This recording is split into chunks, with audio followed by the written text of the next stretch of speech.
Hari ini saya bikin aset yang kelihatannya simple, tapi ternyata banyak detail kecil yang bikin hasilnya seperti ini. Supaya gak kepanjangan, aku skip bagian yang basic ya, supaya step by stepnya mudah dipahami. Langsung saja ke videonya.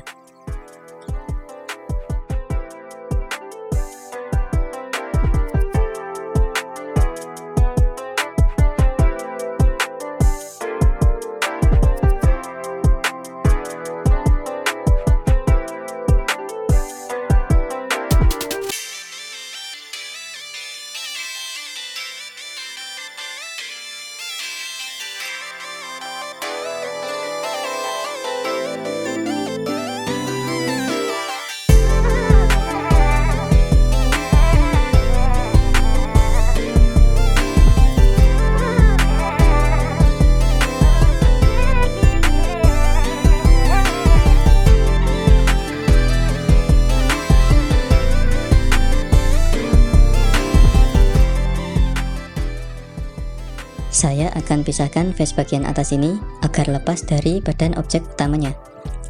Saya delete face bagian bawah karena nanti saya akan melakukan copy modifier pada modifier besi itu. Kita klik Ctrl L, lalu kita pilih copy modifier ini. Karena ini sangat mempersingkat waktu untuk pengerjaan kita.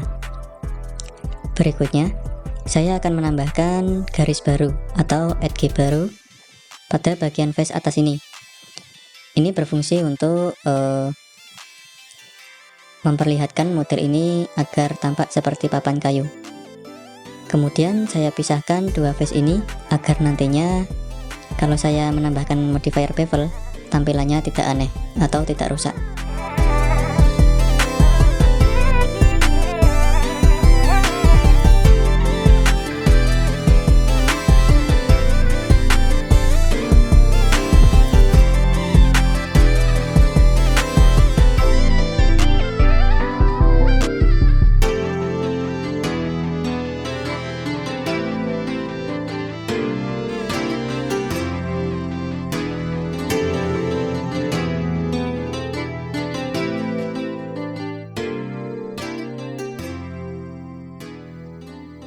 Saya akan ubah point icosphere atau paku ini ke pusat kursor awal, karena setelah ini saya mau duplikat paku ini secara memutar 360 derajat dengan menggunakan spin. Pilih face paku, kemudian saya gunakan view dari atas. Pilih spin dan tarik tanda plus ini jadi ke 360 dan ganti step jadi 5. Kemudian unchecklist use duplicate agar tidak membuat garis penghubung antar salinan dari hasil duplikat sebelumnya. Kemudian saya tambahkan modifier mirror untuk paku ini.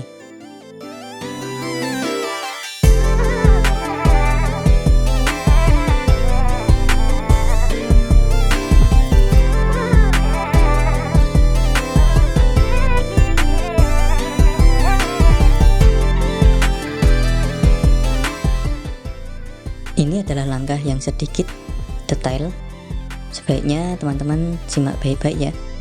Di langkah ini saya akan memisahkan objek utama barel ini agar nantinya penampilannya tampak seperti papan kayu. Saya pilih pada bagian face ini dengan jarak satu papan di sini, karena kalau dipisahkan secara bersamaan atau secara langsung itu tidak bisa ya. Makanya saya pilih dengan jarak di sini. Kemudian saya pilih face objek pertama ini, kemudian kita klik P atau parent, tapi di sini saya akan pilih bagian bias part di sini. Lakukan serupa ke objek kedua dan jadinya seperti ini. Objek sudah terpisah semua. Kemudian saya akan apply modifier ke semua objek ini dengan klik F3 pada keyboard, kemudian cari atau pilih mesh. Lalu modifiernya sudah ke apply semua.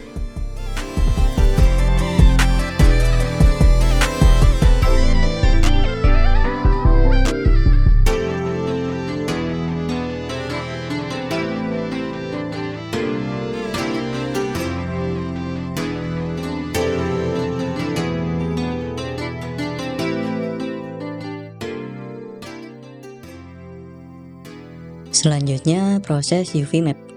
Di sini saya tambahkan material dan tekstur gear untuk memudahkan melihat pola pada hasil UV nantinya.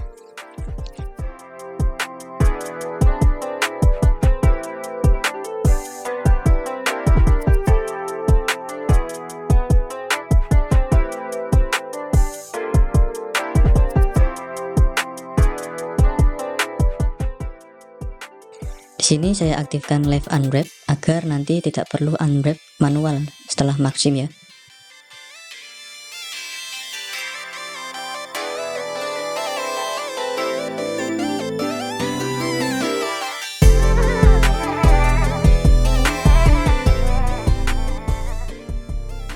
Setelah melihat hasilnya, di sini pola UV dari besinya tampak melengkung.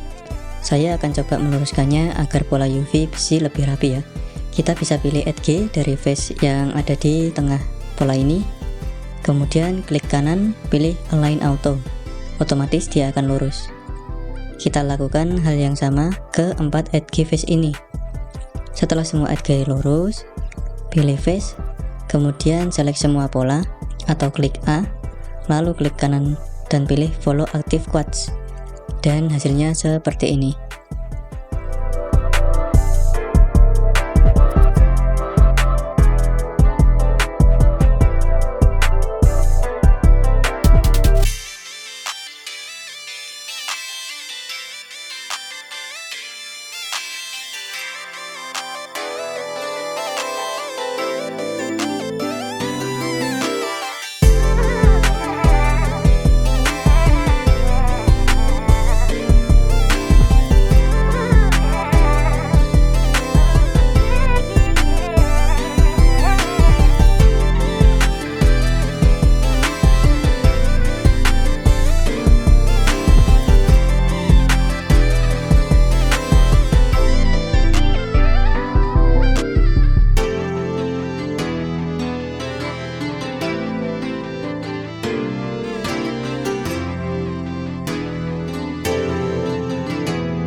Kali ini saya akan UV pada satu papan dulu.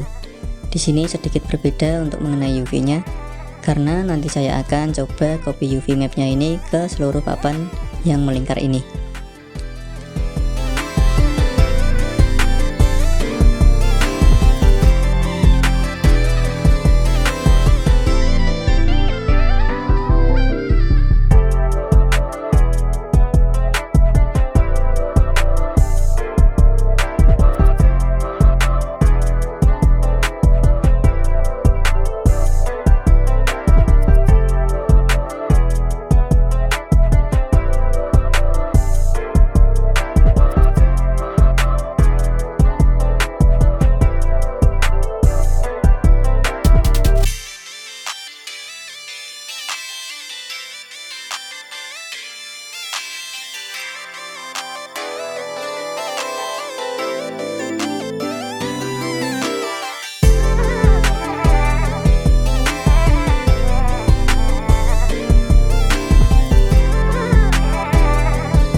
Di sini emang kadang terjadi kerusakan atau error pada hasil dari beberapa copy UV map tadi. Di sini terlihat untuk pola UV mapnya sama, tapi hasil dari material gear-nya ini tidak sesuai dengan beberapa objek yang lainnya. Di sini saya akan coba UV manual untuk kedua objek ini, karena kalau menggunakan copy UV map tidak bisa bekerja di dua objek ini. Emang terkadang seperti itu. Makanya lebih baik sebelum kita pergi ke texturing, kita alangkah baiknya cek setiap UV mapnya ini. Kita cek untuk pola material gearnya ini. Selanjutnya, saya akan pack semua UV pada papan ini dengan memilih yang vertikal, karena bentuk papannya kan ke atas, agar nanti waktu proses pembuatan teksturnya itu lebih mudah. Untuk bagian atas ini, saya pilih pack horizontal, karena posisi objeknya horizontal dan berbeda dengan papan sebelumnya. Di sini saya akan coba gabungkan satu UV map, karena setelah ini saya akan jadikan satu material, yaitu material kayu.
Nah, sampai juga di proses terakhir atau proses texturing. Di sini saya pilih resolusi 248 agar lebih tajam. Dan di sini juga saya pilih OpenGL ya, karena menurut saya yang pas untuk menentukan informasi permukaan seperti tonjolan atau lekukan itu lebih presisi atau lebih cocok, dan juga lebih support seperti di Blender, Unity, dan lain-lain.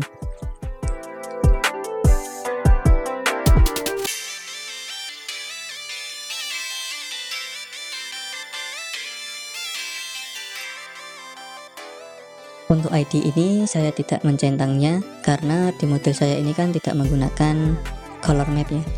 Itu biasanya dilakukan untuk modeling yang super detail dan kompleks, agar memudahkan atau membedakan tekstur atau material dari objek tersebut.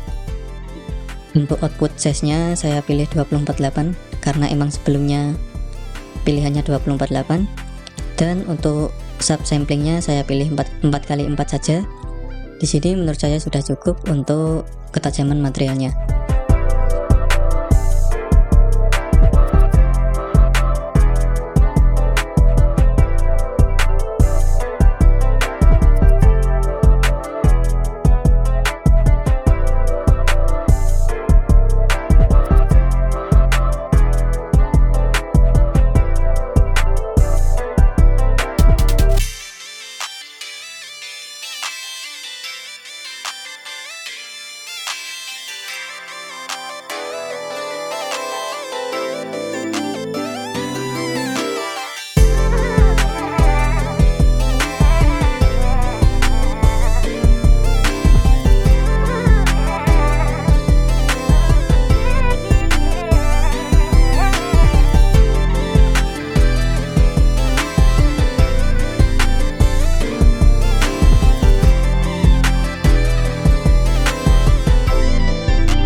Di sini untuk motif tutupnya ini sepertinya berbeda arah ya. Jadi mungkin di sini saya akan coba balik arahnya dengan cara tambahkan folder terlebih dahulu, lalu kemudian masukkan materialnya ini ke dalam folder. Setelah itu tambahkan black masking ini dan lalu pilih polygon fill, pilih objek yang akan dimasking nantinya. Setelah itu lakukan pada video kali ini. Selanjutnya kita melakukan hal yang sama, tapi yang kita pilih itu papan bagian bawahnya saja, karena papan yang bagian atas kan sudah saya coba ubah tadi arahnya. Jadi kita pilih masking untuk papan bagian bawahnya saja.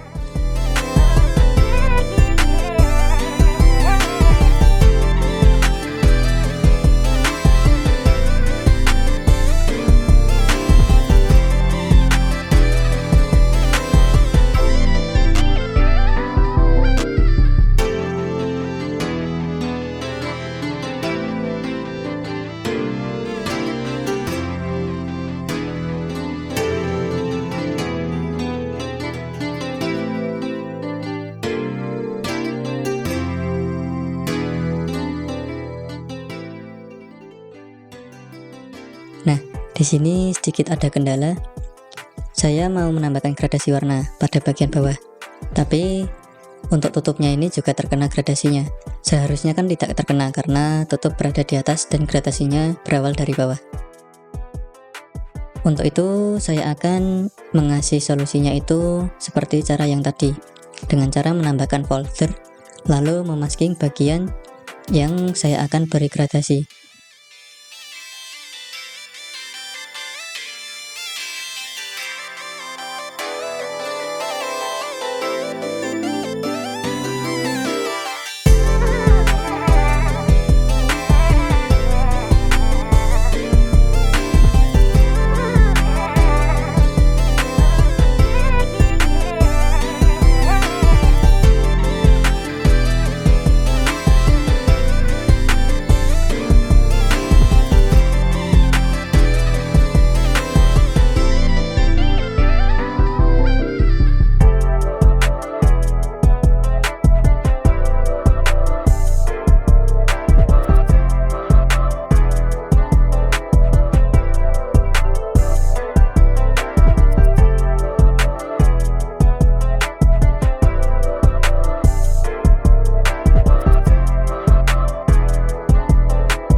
Di sini saya pilih 2 tekstur saja yang saya import ke tekstur Blender, karena tadi sebelumnya kan saya cuma memilih color sama roughness untuk di material kayunya. Terus kemudian saya memilih color, roughness, dan metal untuk di tekstur atau di material besinya. Jadi saya akan memasukkannya material itu saja, karena kan tidak terdapat normal map juga.